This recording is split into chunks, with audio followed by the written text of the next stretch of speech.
저는 대학교 때 조경 디자인으로 입학해서 일러스트나 포토샵 같은 프로그램을 배울 수 있었어요. 밤샘 작업도 많고 모델 제작, 현장 조사, 건축 프로그램, 발표 준비까지 해야 해서 너무 힘들더라고요. 게다가 나중에 알고 보니 제가 하고 싶었던 일은 토목공학이었어요. 그러다 보니 학교 생활에 대한 흥미가 점점 떨어지기 시작했습니다. 그 시기에 용돈을 벌고 싶어서 선배 소개로 타운홀에 있는 디저트 카페에서 올라운더로 아르바이트를 시작하게 되었어요. 처음 시급은 10불이었는데 한 달 뒤에 12불로 올랐죠. 그러다가 1년쯤 지나고 바리스타 자리가 났다는 얘기를 들어 저도 배워보고 싶다고 말씀드렸고 열심히 연습해서 바리스타를 시작하게 되었습니다. 그때 시급이 최저임금인 18불로 올랐는데 학생이다 보니 2주 동안 일한 시간이 35시간 정도에 그쳤어요. 커피를 만들고 손님들이 맛있다 라고 칭찬해 주실 때마다 뿌듯하고 즐거웠어요. 그 순간들이 학교 공부보다 훨씬 더 재밌고 매력적이었어요.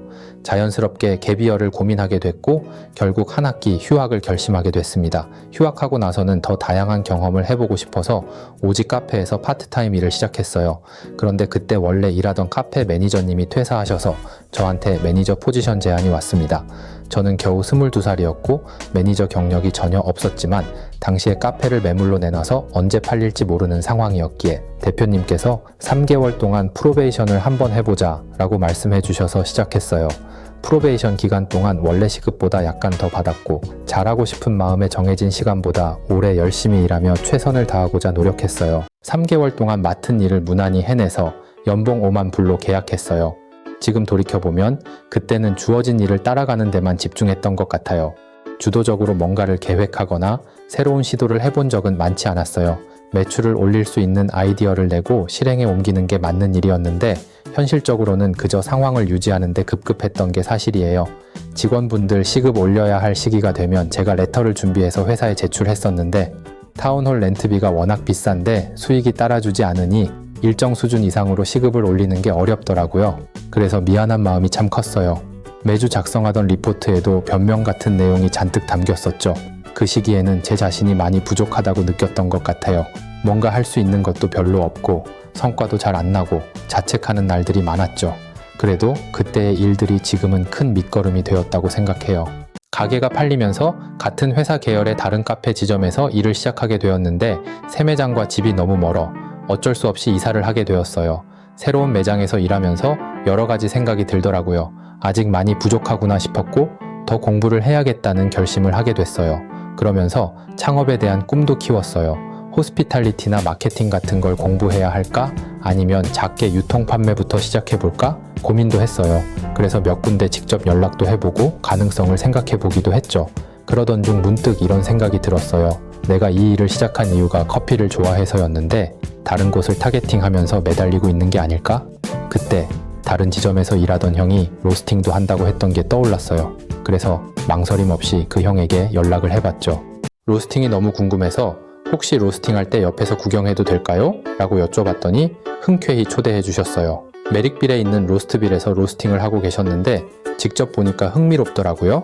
다양한 커피를 가지고 이야기하고 블렌딩하면서 다른 테크닉을 사용하는 모습이 정말 멋졌어요. 그 과정에서 풍기는 향과 맛은 말로 표현할 수 없을 정도였죠. 이거 정말 재밌겠다 라는 생각이 들어서 몇 번 더 놀러 갔어요. 그러던 어느 날 형이 너도 한번 해볼래? 라고 하시는 거예요. 덕분에 직접 로스팅을 해볼 기회가 생겼고 그 뒤로는 로스팅을 제대로 배워야겠다는 생각이 들었어요. 커피 공장, 로스터리에서 일하면 커피 공부도 하고 로스팅도 배울 수 있고 커피의 유통 과정도 이해할 수 있을 것 같아서 결심 끝에 다니던 카페를 바로 퇴사했죠. 그런데 얼마 지나지 않아 제가 조금 성급한 결정을 했다는 걸 깨닫게 됐어요. 이직 준비도 안 된 상태에서 일을 그만뒀어요. 단순히 카페 경력 4년 넘으니까 금방 구하겠지 라고 생각했던 거죠. 현실은 생각보다 훨씬 냉혹했어요. 로스팅 어시스턴트 자리를 찾았지만 채용 공고 자체가 거의 없었습니다. 중간중간 카페 땜빵 일로 버티며 인터뷰를 보러 다녔지만 좋은 소식은 없었어요. 생활비와 집값으로 모아둔 돈은 점점 바닥나고 차 사고도 나서 일이 잘 풀리지 않은 것 같아 이 당시가 가장 우울했던 시기였습니다. 그때 제 이력서에 한 문장을 적었던 걸 찾았는데 필요하다면 가까운 곳으로 옮길 의향이 있습니다. 간절한 마음으로 어떤 일이든 최선을 다하겠다고 스스로 다짐했었죠. 당시에 계속 기다릴 수만은 없었고 물류 쪽 채용 공고가 종종 있어서 패킹부터 먼저 시작하기로 했어요. 지게차 면허를 따고 일하면서 로스터 자리가 나길 기다리자 생각했죠. 그렇게 블랙타운에 있는 로스터리에서 인터뷰를 보고 일을 시작하게 되었어요.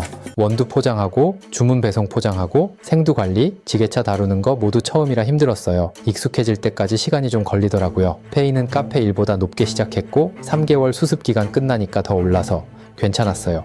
다행히 회사가 바빠서 금방 로스팅을 배울 기회도 생겼어요.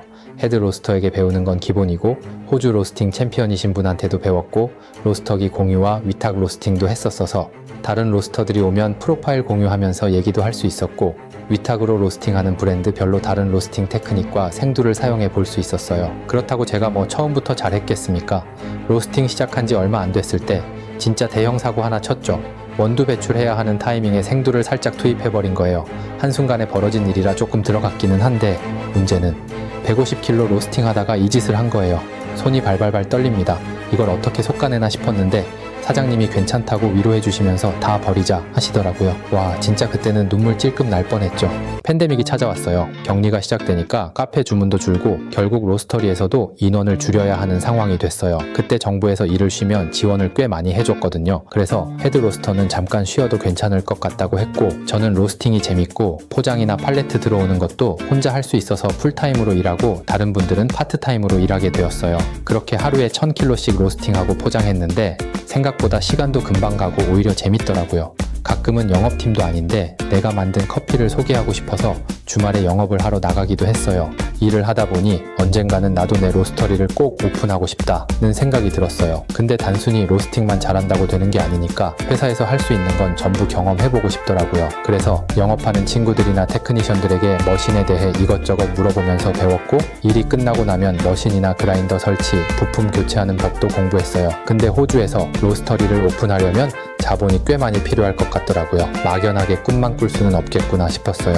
호주에서는 원두를 납품할 때 그냥 원두만 납품하는 게 아니라 카페에서 원하면 커피 머신이나 그라인더까지 렌트해주는 경우가 많아요. 거기에 베리어, 테이블 우산, A프레임 같은 것들도 지원해주고요. 손님들한테는 카페 브랜드도 중요하지만 그 카페가 어느 로스터리 원두를 쓰는지도 신경 쓰시는 분들도 계세요. 그래서 로스터리의 커피 맛이나 이미지, 브랜드 파워가 중요해요. 그리고 머신을 렌트하면 로스터리에서 주기적으로 방문해서 소모품 상태도 확인해주고 머신에 스케일이 끼지 않게 정수 필터도 점검해줘요. 커피 맛이 잘 유지되고 있는지도 체크하고요. 제가 납품하는 카페에도 소모품이나 그라인더 날, 정수 필터 같은 걸 무료로 제공하거나 교체해드리는 이유가 바로 이거예요. 호주에서 납품을 했다면 머신까지 렌트해주는 게 기본이었을 텐데 한국에서는 대부분 카페 대표님들이 직접 커피 머신과 그라인더를 구매하시잖아요. 제 입장에서는 너무 감사하죠. 이미 제 머릿속에는 납품하면 커피 맛을 유지하기 위해 해야 할 일들이 있다 보니 자연스럽게 이런 방식으로 접근하게 되는 것 같아요. 로스터리를 오픈하려면 자본이 많이 필요하겠다 생각해서 세컨잡을 고민했어요. 본업인 로스팅에 지장을 주지 않으면서 돈을 모을 방법을 찾다가 해외 직구를 떠올렸죠. 시간적 제약이 적고 포장만 하면 되니 적합하다고 생각했어요. 처음에는 물건이랑 배송비 계산을 잘못해 손해를 보거나 제품 선택에서 어려움을 겪기도 했어요. 판매할 품목을 고민하다가 로스터리에 있던 커피용품이 적합하다고 판단했어요. 팬데믹 때문에 네이버 입점이 어려워 블로그로 먼저 시작했지만 이때 유입이 적어 구매율 전환이 쉽지 않았어요. 이후 팬데믹이 완화되면서 네이버에 입점했고 홈카페 트렌드에 맞춰 제품을 선정해 올리기 시작했어요. 예상보다 반응이 좋아 판매량이 꾸준히 증가했고